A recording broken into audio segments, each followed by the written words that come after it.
Square হাসপাতাল থেকে কিছুটা দূরত্বে জারিফের ফ্ল্যাট। ঢাকায় সে একাই থাকে নিজের ডাক্তারি পেশার খাতিরে আর সায়রাকে চোখে চোখে রাখার জন্য। হাসপাতাল থেকে ফিরে সে গোসল সেরে নিজের জন্য ঝটপট কিছু রান্না করে নিল। ফ্ল্যাটে একজন কাজের বুয়া রাখা হয়েছে। সে সকালে সে ঘর পরিষ্কার করে আর রান্না করে দিয়ে যায়। খাওয়া দাওয়া শেষ করে জারিফ বারান্দায় গিয়ে দাঁড়ালো। এখন রাত 10টা। রাতের নিস্তব্ধতায় দাঁড়িয়ে সে আজকের ঘটে যাওয়া সব ঘটনা ভাবতে লাগলো। হঠাৎ কিছু একটা মনে পড়তেই সে বিড়বিড় করে বলে উঠল, আরাব শাহরিয়ার, ভেবেছিলাম তুমি হয়তো বিয়েটা মানো না। সেটা ঠিক আছে, কিন্তু ফুলের অ্যাক্সিডেন্ট হতে দেখার পরেও তুমি পাথরের মতো গাড়িতে বসেছিলে। তোমার মনে কি একটুও দয়া মায়া জাগেনি? মেয়েটা অত বড় আঘাত পেল, তা দেখে তোমার খারাপ লাগলো না? জারিফের মনে আরাবের প্রতি একরাশ ঘৃণা দানা বাঁধলো। সে এবার সাফওয়ানকে কল করলো। ওপাশ থেকে কল রিসিভ করতেই সাফওয়ান অস্থির কণ্ঠে বলে উঠল, জারিফ, পুতুল ঠিক আছে তো? এখনো কি করছে? ও কি তোকে চিনতে পেরেছে? জারিফ শান্ত গলায় উত্তর দিল, ভাই, ফুল ঠিক আছে। আমি বিকেলে ওকে শাহরিয়ার ভিলায় দিয়ে এসেছি। আর ফুল আমাকে প্রথম দেখাতেই চিনতে পেরেছে। এখন হয়তো ও ঘুমাচ্ছে। ও ঘুমাতে পারবে না রে। সারা রাত ব্যথায় ছটফট করবে, তুই তো জানিস। পুতুলের সামান্য আঙুল কাটলেও ব্যথায় ওর জ্বর চলে আসে। ওর পাশে এখন কে আছে কে জানে। আমার পুতুলের খেয়াল রাখবে তো ওরা? জারিফ। সাফওয়ানের কথা শুনে জারিফ আরো চিন্তায় পড়ে গেল। সে এবার সাফওয়ানকে জিজ্ঞেস করলো, ভাই, ফুলকে এত তাড়াতাড়ি করে বিয়ে দেওয়ার কি খুব জরুরি ছিল? তাও আবার আরাব শাহরিয়ারের সাথে? তুই তো জানিস জারিফ, এই বিয়েটা যখন হচ্ছিল আমি তখন জানতাম না। আমি আগে জানলে কোনোদিন এই বিয়ে হতে দিতাম না। একটা কাজে আমি নেটওয়ার্কের বাইরে ছিলাম, তখন সরোয়ার চৌধুরী বিয়েটা দিয়ে দিলেন। আমি বাংলাদেশে এসে সরোয়ার চৌধুরীকে জিজ্ঞেস করব কেন তিনি আমার পুতুলকে এত তাড়াতাড়ি বিয়ে দিলেন। আমি যদি সেদিন চট্টগ্রামে ডক্টর ক্যাম্পে যোগ দিতে না যেতাম তাহলে হয়তো বিয়েটা হতো না। তাই না ভাই? জারিফ আফসোসের সুরে বলল, সেসব যা হওয়ার হয়ে গেছে। এখন তোর কাজ হলো পুতুলের খেয়াল রাখা। কোনোভাবেই যেন ওর কোনো সমস্যা না হয়। আমি বাংলাদেশে ফিরে সবার আগে আমার পুতুলকে ওই বাড়ি থেকে নিয়ে আসব। আমাদের সুখ কেড়ে নেওয়ার জন্য যারা দায়ী, তাদের কাছে আমি আমার পুতুলকে এক মুহূর্তের জন্য রাখবো না। ভাই, আমরা চাইলে ফুলকে এখনই নিয়ে আসতে পারি। আমার ফ্ল্যাট আছে, তোমার কেনা বাড়ি আছে, সেখানেই থাকতে পারতো ও। আমি জানি পুতুলকে আমি এখনই নিয়ে আসতে পারি, কিন্তু আমি আসার আগে তেমন কিছু হোক তা আমি চাই না। আমি নিজে এসে ওদের চোখে চোখ রেখে আমার পুতুলকে নিয়ে আসব। আমার বোনের এক এক ফোঁটা চোখের জলের মূল্য ওদের দিতে হবে। সাফওয়ানের কণ্ঠে প্রতিশোধের আগুন ঝরে পড়ল। আচ্ছা ভাই, তুমি যেটা ঠিক মনে করো। এরপর তারা আরো কিছুক্ষণ কথা বলে কল কেটে দিল।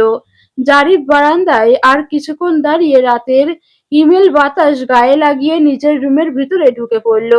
আরাব রুমের সোফায় বসে ল্যাপটপে কাজ করছে, কিন্তু তার মন কাজে নেই। সে বারবার আর চোখে দরজার দিকে তাকাচ্ছে। সায়রা কি আজ রুমে আসবে না? সায়রার জন্য এই প্রতীক্ষা আরাবকে নিজের ওপরই বিরক্ত করে তুলছে। সে বারবার নিজেকে বোঝাচ্ছে যে সে কারোর জন্য অপেক্ষা করছে না, কিন্তু অবাধ্য চোখ দুটো দরজাতেই আটকে আছে। কিছুক্ষণ পর সায়রা রুমে প্রবেশ করলো। পায়ের শব্দ পেয়ে আরাব চোখ তুলে তাকালো, কিন্তু মুখে কোনো ভাবান্তর প্রকাশ করলো না। সায়রার মুখটা বেশ লাল হয়ে আছে। সাফওয়ানের আশঙ্কায় হয়তো সত্যি হতে চলেছে। ব্যথায় মেয়েটার জ্বর আসবে বোধহয়। সায়রা খুব কষ্টে নিজের হাতটা ধরে আছে। নড়াচড়া করতেও যেন কষ্ট হচ্ছে তার। সে একবার আরাবের দিকে তাকালো, পরক্ষণেই এমনভাবে চোখ সরিয়ে নিল যেন সে আরাবকে দেখেইনি। সে সরাসরি গিয়ে বিছানায় শুয়ে পড়ল। সায়রার এই চরম উপেক্ষা আরাবের সহ্য হলো না। এই মেয়ে তাকে এভাবে ইগনোর করছে, এটা সে কিছুতেই মেনে নিতে পারছে না। আরাব এবার কাজ ছেড়ে উঠে খাটের পাশে গিয়ে দাঁড়ালো। তারপর সায়রাকে উদ্দেশ্য করে গম্ভীর গলায় বলল, তুমি বিছানায় শুলে আমি কোথায় শোবো? কাল ঠিক এই কথাটিই সায়রা বলেছিল। আর আজ আরাব সেই একই কথা দিয়ে সায়রার সাথে কথা শুরু করতে চাইছে। আরাব চাইলে সায়রা আসার আগেই বিছানায় শুয়ে পড়তে পারত, কিন্তু সায়রা আঘাত পেয়েছে বলে সে ইচ্ছে করেই বিছানাটা খালি রেখেছিল। তবে এখন সায়রাকে খোঁচানোই তার মূল উদ্দেশ্য। সায়রা কিন্তু কালকের আরাবের মতোই নিষ্ক্রিয় রইল। কোনো উত্তর না দিয়ে চুপচাপ চোখ বন্ধ করে পড়ে রইল সে। সায়রাকে কোনো কথা বলতে না দেখে আরাব আবার বলল, দেখো সায়রা, আমি আমার এই লম্বা শরীর নিয়ে এই ছোট্ট সোফায় শুতে পারবো না। সায়রা তবুও নিশ্চুপ রইল। তার এই নীরবতা আরাবের ধৈর্যচ্যুতি ঘটালো। সে এবার ধমকের সুরে বলে উঠল, সমস্যা কি? আমার কথার জবাব দিচ্ছ না কেন? সায়রা এবার ক্লান্ত চোখে পিটপিট করে তাকালো। দেখলো আরাব তার দিকেই স্থির দৃষ্টিতে তাকিয়ে আছে। সায়রা অত্যন্ত কষ্টে আস্তে আস্তে উঠে বসলো। তারপর আরাবের চোখের দিকে তাকিয়ে শান্ত অথচ দৃঢ় কণ্ঠে বলে উঠল, আপনার কথার জবাব দেওয়াটা আমি আর প্রয়োজন মনে করছি না। আর আপনি কোথায় শোবেন সেটা আপনার ব্যক্তিগত সমস্যা, আমার নয়। সায়রা একটু থামলো, তারপর দীর্ঘশ্বাস ফেলে আবার বলল, আর শোনেন, আপনার সাথে এই মুহূর্তে ঝগড়া করার মতো এনার্জি বা ইচ্ছে কোনোটিই আমার নেই। দয়া করে আমাকে একটু শান্তিতে ঘুমাতে দিন। সোফায় ঘুমাতে যদি খুব বেশি সমস্যা হয় তবে এই বিছানাটা যথেষ্ট বড়, আপনি একপাশে শুয়ে পড়তে পারেন। তবে মনে রাখবেন, ভুলেও যদি আমার গায়ে স্পর্শ করার চেষ্টা করেন তবে সকালে উঠে আপনার সেই হাত আমি ভেঙে দেব। সায়রার কথাগুলো তীরের মতো গিয়ে আরাবের ইগোতে বিঁধল। সে ভাবল, এই মেয়ে কি পরোক্ষভাবে তার চরিত্র নিয়ে প্রশ্ন তুলছে? রাগে আরাবের চোয়াল শক্ত হয়ে গেল। সে তাচ্ছিল্য ভরে হেসে কুৎসিতভাবে বলে উঠল, নিজেকে কি মনে করো তুমি? কোনো আসমানের পারি? যদি তাই ভেবে থাকো তবে ভুল ভাবছো। তোমার যা চেহারা, তাতে তোমাকে স্পর্শ করার মতো রুচি বা প্রবৃত্তি আমার নেই। নিজেকে অতটাও মূল্যবান মনে করার প্রয়োজন নেই। সত্যি বলতে তোমার সাথে কথা বলার রুচিও আমার হচ্ছে না। আরাব রাগের মাথায় কথাগুলো বলে ফেলল ঠিকই, কিন্তু সে খেয়াল করল না তার এই প্রতিটি শব্দ সায়রার হৃদয়ে কতটা রক্তক্ষরণ ঘটাচ্ছে। সায়রার এমনিতেই শরীরের ব্যথায় নড়াচড়া করতে কষ্ট হচ্ছে, তার উপর জ্বরের ঘোরে চোখ দুটো রক্তবর্ণ হয়ে উঠেছে। আরাবের এই কটু কথায় সায়রার চোখ দিয়ে নোনা জল গড়িয়ে পড়ল। সে দ্রুত হাত দিয়ে জলটুকু আড়াল করে মুছে নিল। তারপর কান্না ভেজা কণ্ঠে আরাবকে উদ্দেশ্য করে বলল, আমি আপনাকে আমার সাথে কথা বলার জন্য জোর করিনি। এমনকি আপনার সাথে কথা বলার জন্য আমি মরিয়াও হয়ে যাচ্ছি না। প্লিজ আমার থেকে দূরে থাকুন।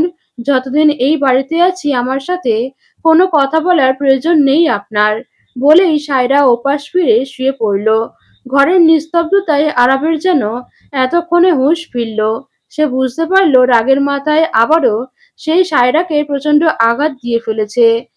সে মনে মনে বিড়বিড় করে বলতে লাগলো, ও সিট, আমি আবার কি করে ফেললাম? কিছুক্ষণ আগেই তো নিজে নিজে প্রমিস করলাম যে সায়রার সাথে ভালো ব্যবহার করব। মায়াপুরী ফিরে আসলে তো ও এমনিতেই আমার জীবন থেকে চলে যাবে। তাই যতদিন আছে অন্তত শান্তিতে থাকা উচিত। স্বামী স্ত্রীর মতো না হোক, অন্তত বন্ধুর মতো তো থাকা যেত। প্রতিদিন বাসায় এসে এভাবে ঝগড়া করতে কার ভালো লাগে? কিন্তু সবকিছু কেন বারবার উল্টে পাল্টে যাচ্ছে? আমারই বা কি দোষ? ওই তো আমাকে ওসব বলে রাগিয়ে দেয়। আর আবার কিছু ভাবতে পারল না। একরাশ বিরক্তি আর অপরাধ বোধ নিয়ে সে খাটের অন্য পাশে শুয়ে পড়ল। সে একবার আর চোখে সায়রার দিকে তাকালো। মেয়েটা এখনো উল্টো ফিরে শুয়ে আছে। আর আবার কথা না বাড়িয়ে চোখ বন্ধ করে ঘুমানোর চেষ্টা করল এবং কিছুক্ষণের মধ্যেই ক্লান্তিতে ঘুমের দেশে পাড়ি জমালো। মাঝরাতে হঠাৎ কারো গোঙানির শব্দে আরাবের ঘুম ভেঙে গেল। সে ধড়পড় করে উঠে বসলো, খেয়াল করলো শব্দটা তার পাশ থেকেই আসছে। আরাব দ্রুত বেডসাইড ল্যাম্পের ডিম লাইট অফ করে ঘরের বড় আলোটা জ্বেলে দিল। পাশে তাকিয়ে তার বুকটা ধক করে উঠল। জ্বরের ঘোরে সায়রার পুরো মুখ লাল হয়ে আছে। মেয়েটা ব্যথায় কুঁকড়ে কাতরাচ্ছে। আরাব আলতো করে সায়রার কপালে হাত রাখলো। হাত রাখতেই চমকে উঠল সে। জ্বরে শরীরটা যেন আগুনের মতো পড়ছে। ছোঁয়া যাচ্ছে না, মনে হচ্ছে গরমে হাত ঝলসে যাচ্ছে। আরাব তড়িঘড়ি করে ফার্স্ট এইড বক্স থেকে থার্মোমিটার বের করে সায়রার জ্বর মেপে দেখল। থার্মোমিটারের রিডিং দেখে সে স্তম্ভিত হয়ে গেল। 104 ডিগ্রি জ্বর। আরাব অস্থির হয়ে ভাবতে লাগলো, এখন কি করা উচিত? একবার ভাবলো আম্মুকে ডেকে আনবে। পরক্ষণেই মনে হলো এত রাতে সবাইকে জাগালে নানুমণিও দুশ্চিন্তা করবেন। আর আবার দেরি না করে ওয়াশরুম থেকে মগ ভরে পানি নিয়ে এলো। তারপর নিজের রুমালটা পানিতে ভিজিয়ে নিগড়ে নিয়ে সায়রার কপালে জলপট্টি দিতে লাগলো। এভাবে টানা 1 ঘন্টা জলপট্টি দেওয়ার পর সায়রার জ্বর কিছুটা কমে এলো। কিন্তু সায়রা জ্বরের ঘোরে এখনো বিড়বিড় করে কি যেন বলছে। আরাব কৌতূহল বশত নিজের কান সায়রার মুখের খুব কাছে নিয়ে গেল। ভা ভাইয়া, আমার এখানে আর ভালো লাগছে না। তুমি কখন আসবে আমাকে নিয়ে যেতে? আমি এখানে আর থাকতে চাই না। এখানে শুধু ওই লোকটা আমাকে অপমান করে।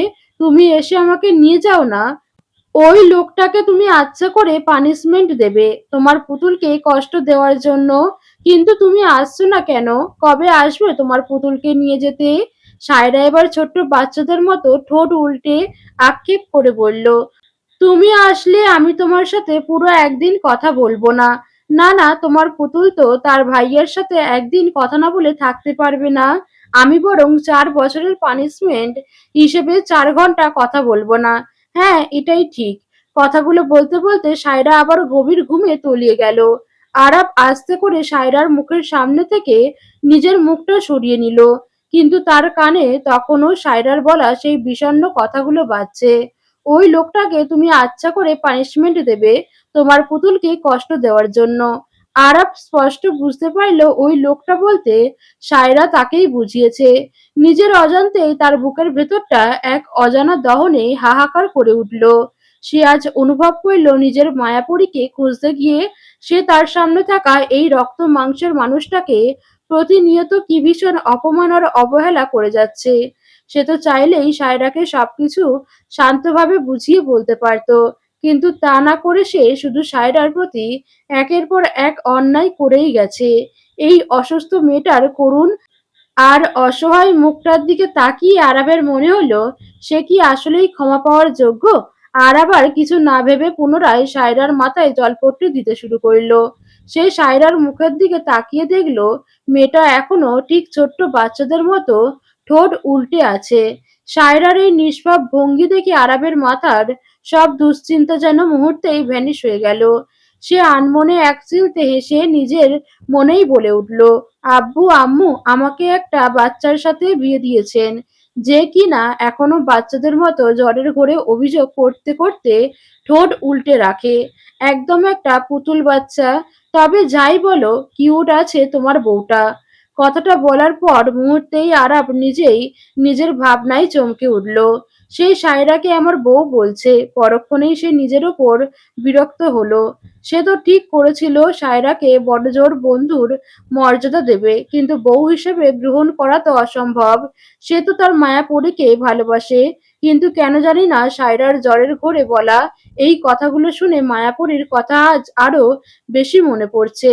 মনে হচ্ছে যেন মায়াপরী তার ভাইয়ার কাছে অভিমানী অভিযোগ জানাচ্ছে। আরাব সারা রাত সায়রার সেবা করতে করতে কখন যে ঘুমিয়ে পড়ল বুঝতেই পারল না। ধরণীর বুকে সূর্যি মামা উঁকি দিচ্ছে।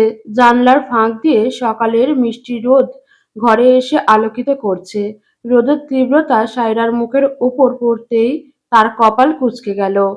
সে পিটপিট করে চোখ খুলে আস্তে আস্তে উঠে বসলো। বিছানার অপর পাশে তাকিয়ে দেখলো আরাপ নেই। বিছানাটা একদম টান টান করে গোছানো। সায়রা রুমের এদিক ওদিক তাকিয়ে দেখলো সে ছাড়া আর কেউ নেই ঘরে। শরীরের জ্বরটা পুরোপুরি না সরলেও মাথাটা এখনো বেশ ভারী হয়ে আছে। সায়রা হাত দিয়ে মাথা চেপে ধরলো। তার মনে পড়ে গেল কাল রাতে ঘুমানোর আগে আরাবের সেই বিষাক্ত আর অপমানজনক কথাগুলো। আরাব যে সারা রাত জেগে তাকে সেবা করলো, মাথায় জলপট্টি দিল, সেসবের কিছুই জানে না সায়রা। তার স্মৃতির পাতায় শুধু আটকে আছে ঘুমানোর আগে পাওয়া সেই চরম অপমান। কথাগুলো মনে পড়তেই সায়রার চোখের কোণে জল জমে গেল। সে নিজের মনে বিড়বিড় করে বলল, আমি কি এতটাই খারাপ দেখতে যে আমার দিকে তাকাতেও কারোর রুচিতে বাঁধে? আমার সাথে কথা বলতেও ঘৃণা হয়? কি হয়েছে আমার চেহারায়? কই ভাইয়া তো বলে আমি আস্ত একটা মায়াবী পুতুলের মতো দেখতে। তাই তো ভাইয়া আমাকে পুতুল বলে ডাকে। কথাগুলো বলতে বলতে সায়রা ফুপিয়ে কেঁদে উঠল। কান্নার মাঝেই সে আবার বিড়বিড় করে বলল, ভাইয়া তুমি কখন আসবে? তোমার পুতুলের যে অনেক কষ্ট হয়। তুমি তাড়াতাড়ি চলে এসো। আমি তোমার সাথে অনেক দূরে চলে যাব, যেখানে গেলে মিস্টার শাহরিয়ারকে আর কোনোদিন আমার মুখ দেখতে হবে না, আর আমার সাথে কথা বলতেও হবে না। সায়রার এই কান্নার মাঝেই রুমে প্রবেশ করলো আরাব। সকালে ঘুম থেকে উঠে নিজেকে সায়রার মাথার কাছে বসে থাকতে দেখে সে নিজেও অবাক হয়েছিল। কিন্তু পরক্ষণেই কাল রাতের সেই গা পুরানো জ্বরের কথা মনে পড়তেই আরাবের সব বিস্ময় দূর হয়ে যায়। সায়রার কপাল পরীক্ষা করে দেখছিল যে জ্বর অনেকখানি কমেছে। তাই সে আগেভাগে গোসল সেরে নিজের শার্ট প্যান্ট পরে তৈরি হয়ে নিল। বাসার সবাইকে সায়রার অসুস্থতার খবর জানানো এবং সায়রাকে কিছু খাইয়ে ওষুধ খাওয়ানোর এখন তার প্রধান লক্ষ্য। তাই সে রুম থেকে একবার বের হয়েছিল। এখন রুমে ফিরে সায়রাকে ওভাবে কাঁদতে দেখে আরাব অস্থির হয়ে এগিয়ে এলো। উৎকণ্ঠা নিয়ে জিজ্ঞেস করলো, কি হয়েছে সায়রা? তুমি এভাবে কাঁদছো কেন? মাথা ব্যথা করছে? নাকি হাতে বেশি লাগছে? আচ্ছা, তুমি একটু অপেক্ষা করো, আমি এখনই ডাক্তার আঙ্কেলকে কল করছি। আরাবকে এভাবে অস্থির হতে দেখে সায়রা প্রথমে অবাক হলেও পরক্ষণেই মনে মনে বেঞ্চি কাটলো, বিড়বিড় করে ভাবলো, নিজে কান্না করিয়ে এখন ন্যাকামি করা হচ্ছে। তবে সায়রা নিজেকে সামলে নিল। সে দুর্বল নয় এবং নিজের দুর্বলতা কারোর সামনে প্রকাশ করতে সে পছন্দ করে না। সায়রা এবার শান্ত অথচ কঠিন কণ্ঠে আরাবকে উদ্দেশ্য করে বলল, ডাক্তার আঙ্কেলকে কল করার কোনো প্রয়োজন নেই, আমি ঠিক আছি। আর আমার ব্যাপারে আপনাকে এত অস্থির হতে হবে না। আর হ্যাঁ, যেহেতু আমার সাথে কথা বলতে আপনার রুচিতে বাধে, তাই কথা না বলাটাই শ্রেয়।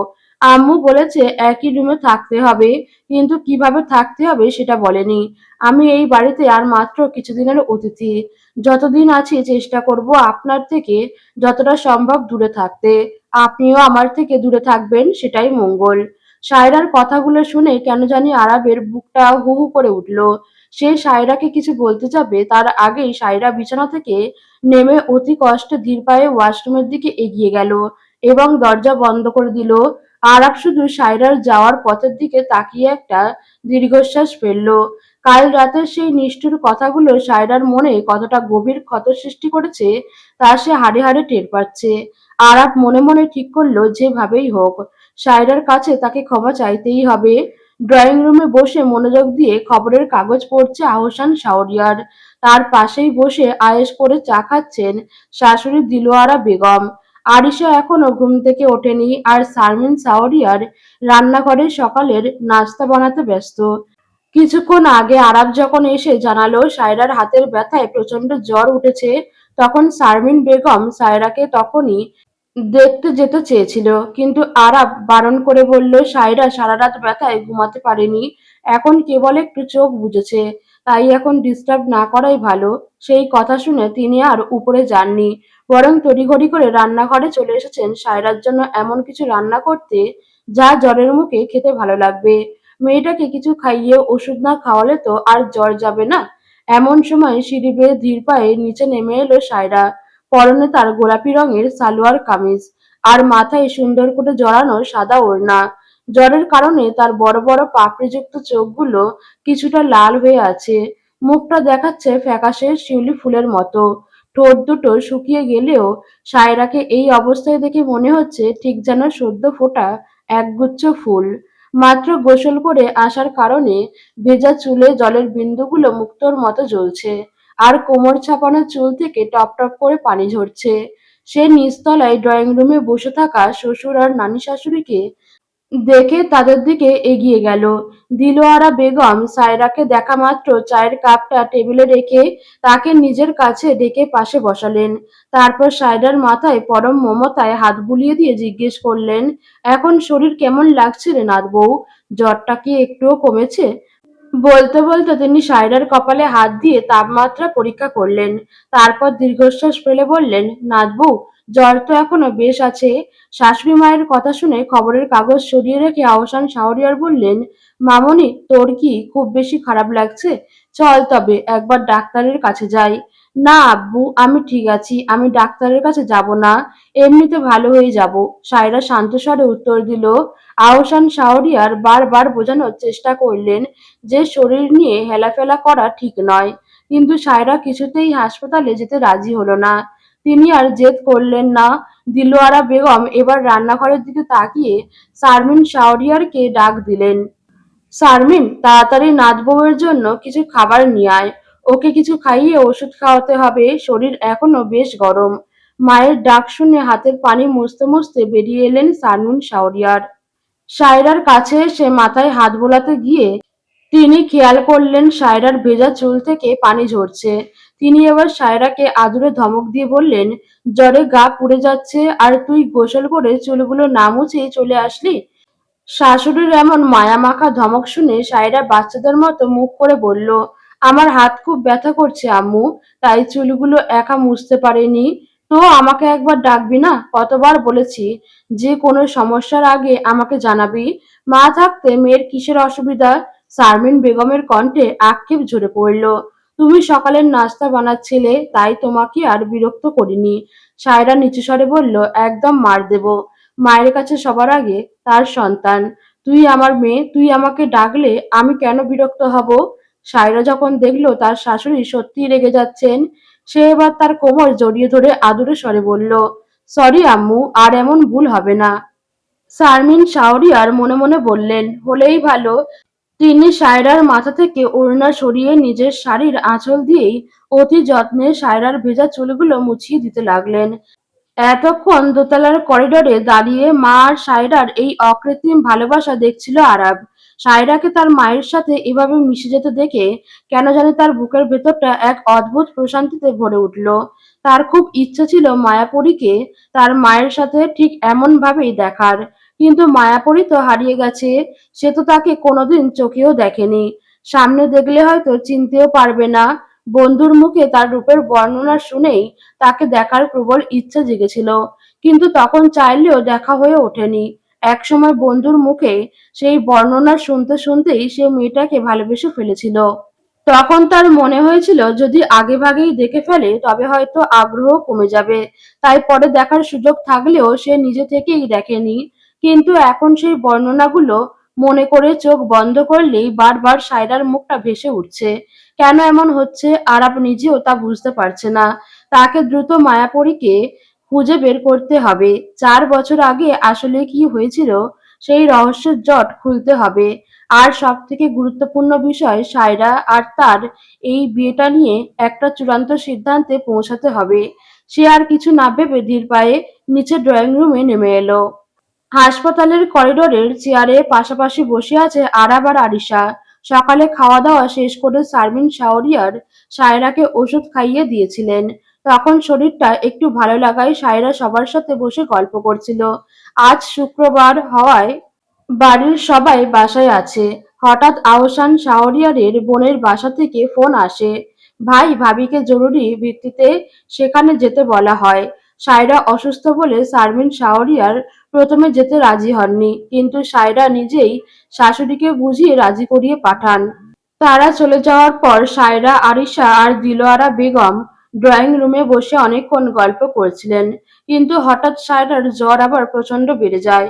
সায়রার যখন প্রচন্ড শীত লাগতে শুরু করে তখন সে আরিশার গা ঘেঁষে বসে। আরিশা যখন সায়রাকে জড়িয়ে ধরে তখন সে চমকে ওঠে। শারু, তোর তো আবার জ্বর এসেছে। নানুমণি, শারুর গা তো জ্বরে পুড়ে যাচ্ছে। কথাগুলো শেষ করার আগেই সায়রা নিস্তেজ হয়ে আরিশার কাঁধে মাথা এলিয়ে দিল। আরিশা এবার সায়রাকে নানুমণির কাছে রেখে দৌড়ে ওপরে আরাবের রুমে গেল। আরাব যখন ল্যাপটপে অফিসের কিছু জরুরি কাজ করছিল, আরিশাকে ওভাবে হাঁপাতে দেখে কিছু জিজ্ঞেস করার আগেই আরিশা চিৎকার করে বলে উঠল, ভাইয়া, শারুর আবার জ্বরে গা পুড়ে যাচ্ছে। বাসায় আম্মু আব্বু কেউ নেই। ভাইয়া প্লিজ তাড়াতাড়ি চলো, শারুকে হাসপাতালে নিয়ে যেতে হবে। আরিশার কথা শুনে আরাব ল্যাপটপ রেখেই হন্তদন্ত হয়ে নিচে নেমে এলো।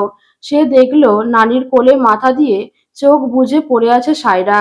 জ্বরের ঘোরে তার ফ্যাকাশে মুখটা আবার লাল হয়ে উঠেছে। আরাব তাড়াতাড়ি সায়রাকে নিয়ে বের হতে চাইলো। ঠিক তখনই আরিশা বলে উঠল, ভাইয়া, শাহরুখকে কিভাবে নিয়ে যাব? ও তো হাঁটতেও পারছে না। কালকের অ্যাক্সিডেন্টের ব্যথায় ও এমনিতেই কাবু। এখন আবার জ্বরে শরীর একদম নিস্তেজ হয়ে গেছে।